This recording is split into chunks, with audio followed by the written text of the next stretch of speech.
So I think Perry likes the letter A, because obviously we have the Extra, the Sender, the Ultra, and now this, the Faster. Although looking at the front of the bike, I probably would have called it the Transformer, as it kind of looks like a transformer. And by riding it, it'll transformer your life. No, probably not. Anyway, it was an idea. So you have a key or key fob as usual. I always like trying looking at the key fob. So on the key fob you've also got an alarm sound. So if you're in the car park and you can't find your bike, you can actually press the horn and hopefully that should just tell you where. There you go. Thank you very much. Do I turn it off? There you go. So you can locate your bike, which is always handy. And you've got a lock and an unlock and an alarm button. So if we unlock it, there we go. So to turn on the bike, all you need to do is press the little power button, keep your finger pressed on it for a bit, and then that should all lighten up. There we go.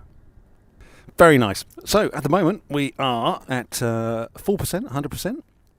The bike's done 412 miles at the moment. On the steering wheel, the usual controls, you've got the dip lights, the full lights, and then over here turning lights on and off. So that's off, and then low, full, and then dipped and that. Indicators, horn, and the power button. But the bike's also got a reverse gear, which is kind of quite nice over here. And I did at first think, why do you need a reverse gear? But then I realised that I have to push my own bike up the drive, and it's a little bit heavy. So if you've got a reverse gear, that would be quite handy. So all we need to do is press that little P button, and if the camera can see, it says P there. I just press that once, and now the bike is live, and we're ready to go. I'll put the key away because I don't actually need it now. The bike is started. That is it. The bike is started. I still can't get over the fact that the bike is live and I can't hear anything. But yeah, I think that's pretty much everything. You've got a little compartment down at the bottom here that you can store things on. We've also got 3 gears over here on this little button. At the moment it says 1. If I press it again it'll say 2, and press it again it'll go 3. So we might as well start off at gear 1 and see where it takes us. Let's get cold.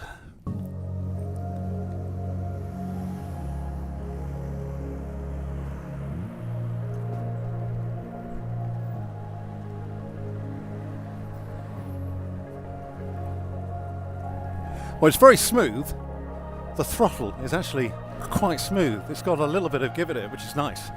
You can actually gently throttle up for it to actually start to accelerate, which sometimes you don't get on electric.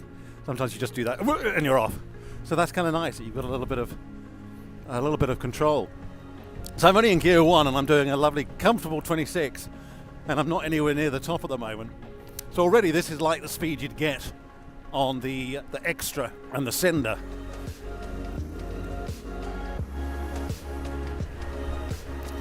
So 36 now, still on gear 1, which is pretty awesome. I must say it's quite a gradual increase in speed on gear 1. It's a gentle, slow climb, so it's not a quick acceleration on gear 1. I'm gently rising to 30 to 35. So it'd be interesting to see when I go to gear 2 whether that gives you a bit more torque and gets you to that speed a little bit quicker, which I imagine it probably will do. So we're going to go up a big hill now, so I want to give myself a little bit more power, so I'm going to kick into gear 2. Now it says gear 2. Here we go.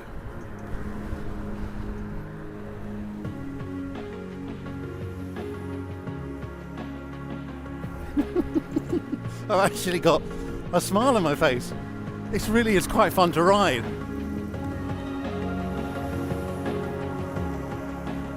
Okay, so we're going to click into gear 3 because we've got a big hill coming up. Oh yeah, this has got some pull away. 40. Now this gear 3 feels great. You know, I'm keeping up with the traffic. I'm doing the kind of speeds I would want to do on a road like this. I'm not compromised in any way for speed. So what a great addition to the range this is. I think it's going to be a hugely popular option. It's an attractive bike, even though it might look like a transformer. So what's my verdict? Well, you know what? This has really surprised me. It's so easy to ride. It's great. And I think it's going to appeal to a completely different market to those that might buy the Extra and the Ultra. So I think they've done a good job by getting this. And it's really exciting to see what the possible future evolution of electric vehicles might be at Dayimotor. See what they might have next year. Maybe they will have the Transformer next year. And I still doubt it. Well, I hope this video has been useful to you. If you've enjoyed it, then please do click that subscribe button and the like button. And if you want to see any more videos, then just tap that notification bell. And I'll see you in the next video. Take care. What's it like driving without gears? I'd love the idea of no clutch. It is kind of fun, the fact that you don't have to do anything. It does a range apparently about 120 miles. So it means, you know, I could go to Cambridge and back. Yeah, but that's up to. Well, no, they say it's 120 miles and then you have a reserve. Okay. So you should be able to get there on 120 miles. But then the reserve, I don't know how long it lasts, but your speed drops down. You know, because it's connected to the battery, your top speed will go and you'll be able to go like 28, 30 miles an hour maybe for the last bit of your journey.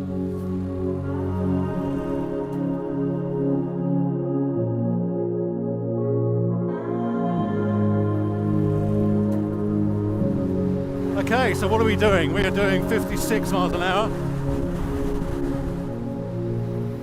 61. 63. 64. I mean, they say a top speed of 63, so I got 64. It's not bad at all. I guess you plug it in at the sort of underneath the seat on the left-hand side, I can see. Yeah, there's a little plug under there.